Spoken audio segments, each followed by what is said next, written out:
Hello everybody and welcome back to my channel.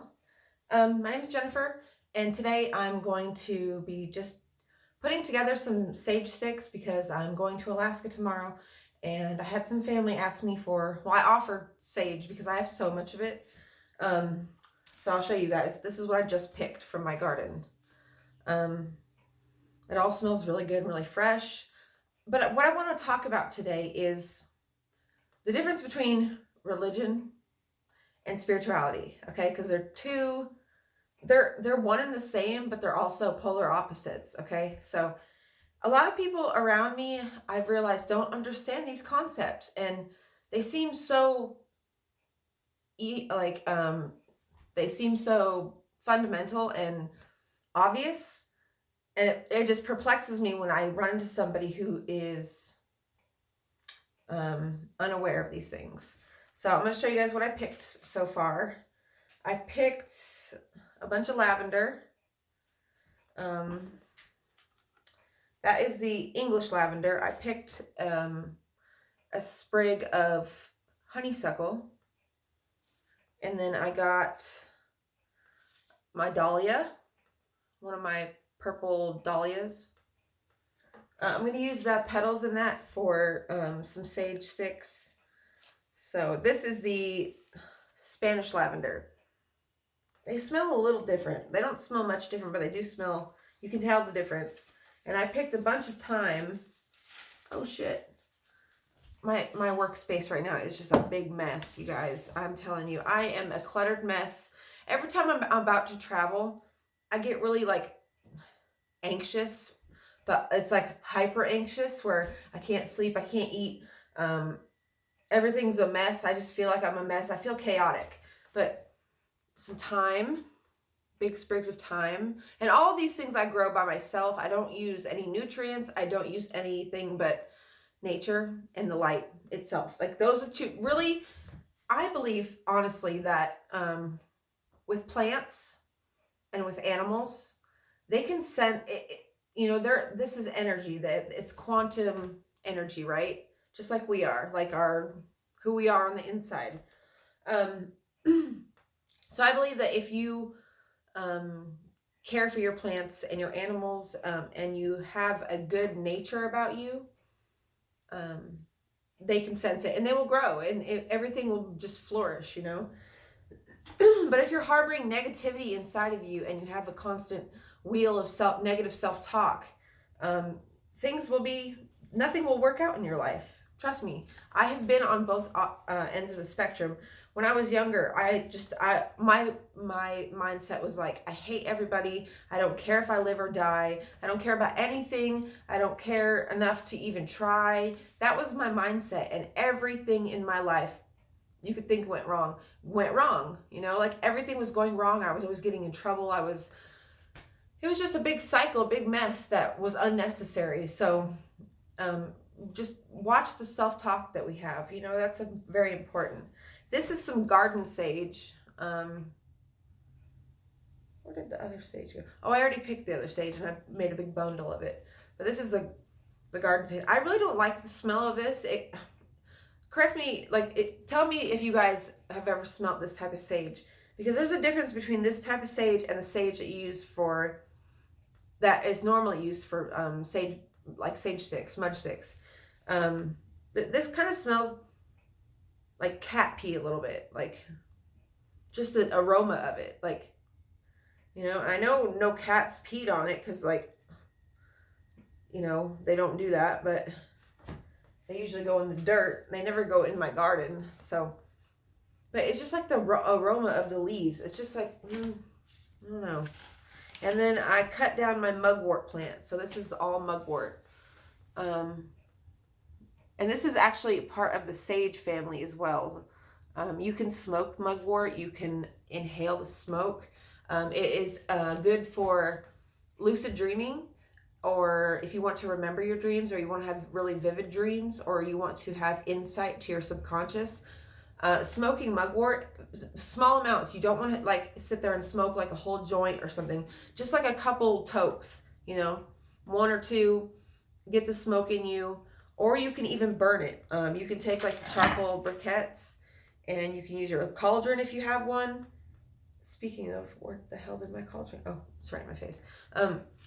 If you have a cauldron, a little cauldron, something like this, you can burn it. It has to be dry, of course. You can get it at like your local witch shops, your esoteric shops. Just search online. Like, it's so easy.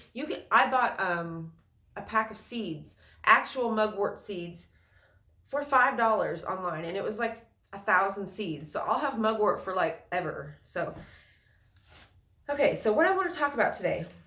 Oh, hold on, wait. I'm gonna show you the flowers I picked from my garden.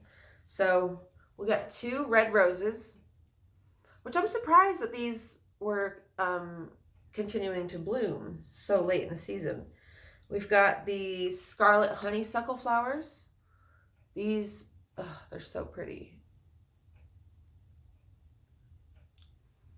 And they smell really good. And then we've got, I picked this flower because I like the petals. And I got some marigolds and a bunch of lavender flowers. So that is let me show you guys the setup I've got here. This is the setup. So as you can see, it is very chaotic, very, very chaotic, but we're going to get this done. Okay, so what I want to talk about today, the differences between religion and spirituality. So if you can think of everything in this universe, in this state we're in, this reality, okay, this temporary, ever-changing, always in flux reality, if you can think of it as 2 sides of the same magnet, everything, okay, so I listen to this guy, Alan Watts, right? And he says the whole universe, imagine 2 balls in space, and you cannot tell if one is moving if the other is sitting still. It's like everything is about duality. Everything is about light and dark, good and evil, life and death, good and bad. It's like everything in this universe that we're in is duality. We are duality. And see, that's where a lot of people get hung up on themselves, is they get hung up thinking, oh, I'm evil, I'm this, I'm that. They never stop to think that we are both masculine and feminine. And religion is not any different. Religion is no different. Okay, so the base of every single religion on this earth, the core teaching is detachment. Detachment from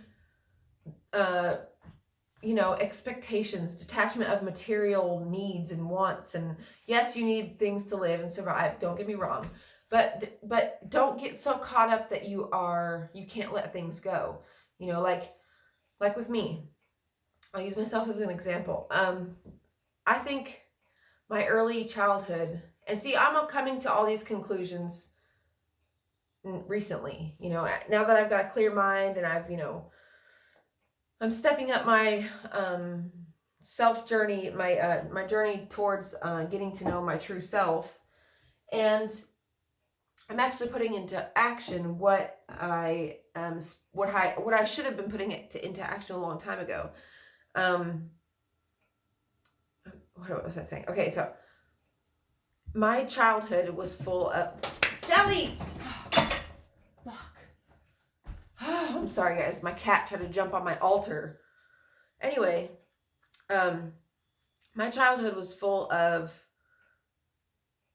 it was just full of nothing. It was full of chaos. It was full of always moving. It was full of never having things. And so I don't attach myself to stuff. A lot of people are like, well, I can't leave because I get, this so-and-so. And, when what are you just going to do? Like, leave all your things behind? It's like, stuff is stuff. Okay. Things, you can get material things all the time, but what I'm trying to get at here is it has helped me cultivate a level of detachment and disassociation from this reality. Yes, I understand things, and yes, I can play the adult game, and I can, do all those things, But I can also recognize that it's all a game and none of it is serious. And we take things so seriously and we get caught up in our own thoughts and we forget to just live in the moment, you know? A lot of times, people, you know, your life may be crazy right now, your life may be hectic, and you may have kids screaming in your house, and you're just like, oh, I wish I could just get a moment of peace. But when you look back on your life, when you're older, and you look back on your life, you don't remember how tough things were, how crazy things were. You remember how fun it was. You remember, you know, what you choose to remember is like the happy times, how things were good. And then you start to reminisce and wish that you could get those times back. So my advice for people, you know, who are scared of growing older and scared of, you know, just losing maybe your youth, your beauty, whatever it is that you cling to, will pass. It will decay. We are all in a process of constant decay. So the sooner you accept that you can't hold on to anything, you can't bring nothing with you when you die. Like none of us can get out of here with our things that we've accumulated. You know, I've accumulated a whole house full of junk, and that's how I look at it, is junk. Because if I put meaning into an object, then I'm attaching myself to that object. I'm giving it a place inside myself. And see, this is the whole teachings of every religion. The Bible, Hinduism, Buddhism, Tao, Zen, all of it, like the Eastern religions and all that stuff, it all is about detachment, and going within, cultivating your inner self, your higher self, your true self, you know. That's what I believe, truly to my core, that's what I believe is why we're here. And see, once you start to get to know yourself, you start to be able to trust your own intuition, okay? And trusting your own intuition is a huge, huge thing if you want to, you know, get what you want out of life. If you want to manifest, if you want to, you know, bring something or somebody or something into your life, you know, you have to have the intent. That's all magic is about. I've told a lot of people this, but magic is not about making things appear and disappear, and you know, it's not about that. That's not.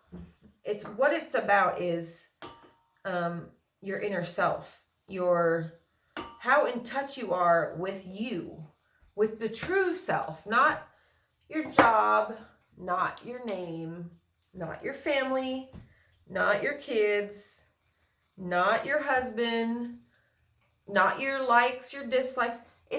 That is not you. Those are human belief systems that we have been told are right, and I've been told that is what is really going on. So my advice to everyone is just to go within. You don't even have to meditate, you know. If you can keep a journal, you can get to know yourself. If you want to make videos, you can get to know yourself. I have gotten to know myself so acutely through making videos that it's amazing. It's amazing how making a video of yourself talking or just doing whatever and going about your day, and then watching it back years later or like a year later, you are able to step outside of yourself and look at yourself from a different point of view. And that is always helpful. But with religion, you have to learn to detach. You have to, the way I look at God, okay, listen, okay, I live in the Bible Belt. Everybody here around me is like, the Lord is the Savior, Lord of Jesus Christ, Lord this, Lord that. I believe that there is a energy. I can't put a name on it because I believe that it is like an energy, okay? So this is how I believe this is the difference between spirituality and religion to me. Religion is all about force. It's all about pounding in ideas that you should not do. Everything is like, and it's so heavily focused on sexuality and sex in ways that, like, this is how you're not supposed to be. And you know, a pope or a pastor can, you know, do a lot of horrible things, but the second he commits a crime, or a crime of like adultery, or his weird fetishes come out, then he's ostracized, but everything else he's forgiven for. So it's like, you know, it's a fear-based thing. It's a fear thing. It's to get you to believe in things, but I also believe it's to get you to not look within. And spirituality, to me, and what I believe is, you could say God or the Lord. I don't know. I can't put those labels on it, because this is how I see it. Okay, so there's a big light. Okay, the light that everyone talks about when they die or have near-death experiences. It's all okay. So they all say it's like home, right? They all say they feel like they don't want to go back to being a body, into their body. Okay, so that light, imagine it cut up into 7 freaking billion pieces and put into little tiny bits are put into every one of us. And that's our consciousness, right? That's like cosmic consciousness. And how could you put a name or a label or even a gender on energy? That's impossible. So the way I see it is an energy. We are all part of this energy, and when we die, when we die, see, we are associated with ourselves with our bodies, but our bodies, it should be akin to a horse and a rider. You know, somebody riding a horse. Our rider is in our head, but this is our horse. This is not who we are, and it's hard for a lot of people to understand that. Get out of there. A lot of people don't understand, and they can't separate themselves from themselves. And when you really get down and think about all this stuff, it's just a big joke, right? It's all just a big cosmic fucking joke. But I'm going to pull a card for us today just to see maybe where we should be placing our thoughts, placing our energies, you know, placing our intentions, because these things are important. This is why people say, you know, these motivational speakers, they say, like, wake up and make your bed, and like, you know, say a mantra to yourself. It may sound cheesy, but it works. Setting yourself up for the day and telling your body and telling yourself that you are going to have a good day no matter what, and that things will come and go and problems will come and go, and that's just life. There's peaks and there's valleys. You cannot have happy times if you don't experience bad times. You cannot experience love if you don't experience what you don't love. You know, I think life is all about an elimination process. Well, it has been for me, at least, like eliminating and running into things that I don't want, and situations I don't want to be in, and relationships that I don't want. All these things are so important to discard. Ideas that I don't believe in, beliefs that I just can't get behind. It's, you know, it's all been an elimination process. And, you know, I'm happy for that. I'm happy that at 32, almost 32, I'll be 32 in 5 days. At 32, I have finally come to a place in my life where I now know what I do want. It's no more, oh God, I don't want that. I don't want this. I don't want that. I hate that. I hate this. I do know what I want. I want to be happy. I want to live. And the funny thing is, I'm manifesting these things right now. I met a person who is the sweetest guy I've ever met in my life. He is a Taurus. He lives on top of a mountain, you know, kind of back in the country. And he is just, I don't know, the energy. I've never met somebody and been able to be in comfortable silence. If you guys know what I mean about, you know, it's kind of like if you have anxiety, I have this like overwhelming urge to fill silence if there's any silence, I try to fill it immediately by talking. Whew. And sometimes, you know, I don't like that type of energy. It's a chaotic energy. But with this guy, his name is Jeff. It's different with him, you know. And Mark, the person I've been, you know, detaching myself from and trying to get away from, he is the total opposite. I finally figured it out. He works and he runs from primal instinct. You know, it's not, he's running on all his base instincts, which is like sex, greed, money, power, hunger. Like those things are your primordial state, you know. So anyway, I'm going to shut up about all this stuff and I'm going to pull a card. Our card today is the Sun. Okay? The Sun. So what this is the sun, you can tell it's all the rays of happy times, but there's a wall there and everybody looks displeased. The sun looks displeased, the horse looks displeased, but the person on the back looks happy. So I think what this is saying is maybe we're ignoring some problems within.